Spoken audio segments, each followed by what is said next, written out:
বৰ্ষৰ চুতীয়া উন্নয়ন পৰিষদৰ দ্বাৰা আবণ্টিত পুঁজি চুতীয়া সাংস্কৃতিক আৰু গৱেষণা কেন্দ্ৰৰ নামত বাসুদেৱ থানত 8 লাখ টকা এটা ধাৰ্য কৰা হৈছিল। তাৰে আজি এই তলৰখিনি কাম MP ফাণ্ডৰ 10 লাখ টকাৰে হৈ গৈছে আৰু আমাৰ চুতীয়া উন্নয়ন পৰিষদৰ পৰা যি 8 লাখ টকা আহিছে সেই 8 লাখ টকাৰে ওপৰৰ চাটনৰ কাম কৰিবৰ বাবে দিয়া হৈছিলে আৰু তাৰে আজি শুভাৰম্ভণি কৰা হৈছে। সেই শুভাৰম্ভণি অনুষ্ঠানত আমাৰ চুতীয়া জাতি সন্মিলন অসমৰ প্ৰশাসনিক সম্পাদক নিপেন শইকীয়া ডাঙৰীয়া আছে।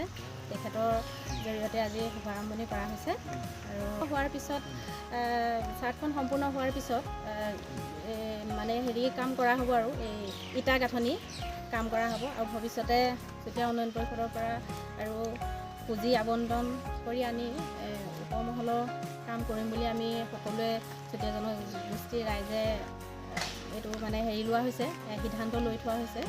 গতিকে আজি বৰ্তমান যোনটো পইচা আহিছে সেই পইচাটোৰ শুভাৰম্ভণি কাম আজি কৰা হৈছে। ইয়াতে আমাৰ সোণাৰী আৰু আমাৰ মৰণাই আঞ্চলিকৰ চুতীয়া জনগোষ্ঠীৰ বিভিন্ন দায়িত্বত থকা ব্যক্তিসকল আমাৰ মাজত উপস্থিত আছে। জিলা সন্মিলনৰ সভাপতিও আজি আমাৰ মাজত আছে। তেখেতসকলৰ সকলোৰে উপস্থিতিত আমি আমাৰ শুভাৰম্ভণি অনুষ্ঠান আমি আজি সমাপন কৰিছোঁ।